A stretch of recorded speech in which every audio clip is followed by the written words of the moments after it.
इस्लामाबाद सानहा 9 मई के 19 मुजरिमान की सजाएं माफ करने का ऐलान पर पाकिस्तान तहरीक इंसाफ का रद्द-ए-अमल सामने आ गया।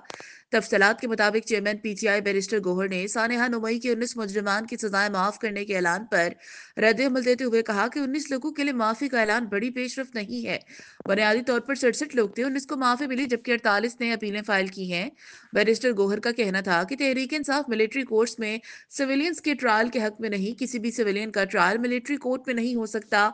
सुप्रीम कोर्ट इस हवाले से तय कर चुकी है। इस्लामाबाद हुकूमत और पीटीआई के दरमियान मुज़ाकरात का दूसरा राउंड आज होगा, जिसमें तहरीक इंसाफ की जानिब से तहरीरी मुतालबात पेश किए जाएंगे।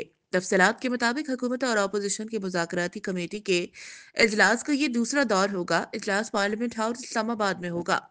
अपोजिशन की जानिब से मुज़ाकरात में पेशरफ्त के हवाले बानी पीटीआई को एतमाद में लिया जाएगा और इजलास में तहरीक इंसाफ की जानिब से तहरीरी मुतालबात पेश किए जाएंगे। पिशावर कुरम अमन मुआहिदे पर फरीकैन की जानिब से दस्तखत कर दिए गए हैं, ताहम अमन मुआहिदे के बावजूद ताहाल आमद और रफ्त के रास्ते बंद हैं। लोअर कुरम, बगन और पारा चनार में धरने जारी हैं।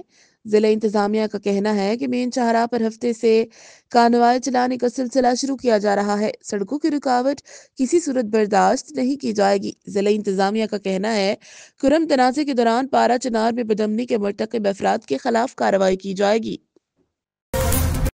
Pakistan telecommunication authority PTA का कहना है कि कतर के करीब मेरीन केबल में खराबी की इतला है।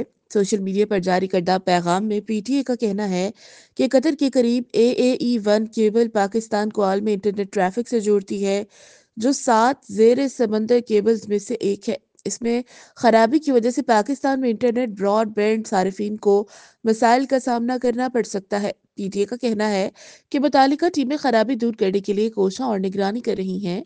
पीटीए टेलीकॉम सार्फिन को वक्तन फवक्तन आगाह करता रहेगा।